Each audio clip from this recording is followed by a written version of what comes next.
A principis del segle XVIII, una gran sequera assolava la comarca i portà la fam al poble de Vacarisses. Al castell hi vivia el senyor Llopis Amat, que gaudia de reserves suficients per passar anys sense haver-se de preocupar. Un dia, un noi del poble començà a entonar davant el castell. Quants diuen que l'home valgui més que pous i grasses, més que les terres més bones, més que les plantes i els arbres. Quan diuen que l'home no se'l pese amb les balances.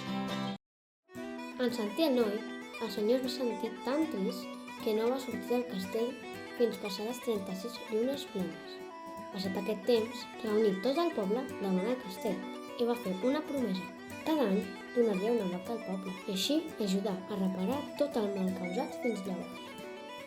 Doncs aleshores, cada any es baixa una vaca des del castell de Vacarisses fins al poble.